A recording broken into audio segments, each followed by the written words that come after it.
మండలం మరి రావులపల్లి పిఎస్సి మేము ఆశా వర్కర్లము 41 మందిని. మరి మేము ఇప్పుడు ఈరోజు ఎందుకైతే ఈ రీతి కూడుకున్నామంటే, నాకు ఈ 25వ తారీఖు నాడు కమిషనర్ ఆఫీస్కి వినతి పత్రం ఇవ్వడానికి పోతున్నాం. అందు నిమిత్తం ఈరోజు డాక్టర్ గారికి వినతి పత్రం ఇవ్వడం జరిగింది. మా హక్కుల కోసం మా పనిభారం పెరుగుతున్నా కూడా ఇంతవరకు మమ్మల్ని గమనించి మమ్మల్ని గుర్తించిన వాళ్ళు లేరు. దానికోసమని మేము కమిషనర్ ఆఫీస్ మేడానికి ఇస్తున్న మా సమస్యలు తీరుతాయన్న ఉద్దేశంతో మేము బయటకు వెళ్తున్నాం. ఈరోజు ఆ రోజు సెలవు కావాలని ఈరోజు డాక్టర్ గారికి ఇవ్వడం జరిగింది.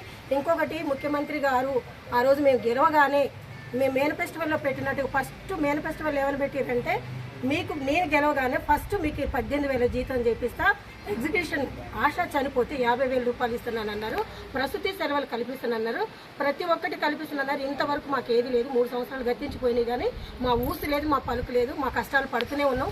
ఆశ 1000 పాపులేషన్లో చేయని పని లేదు. మమ్మల్ని గుర్తించిన వాళ్ళు అయితే లేరు.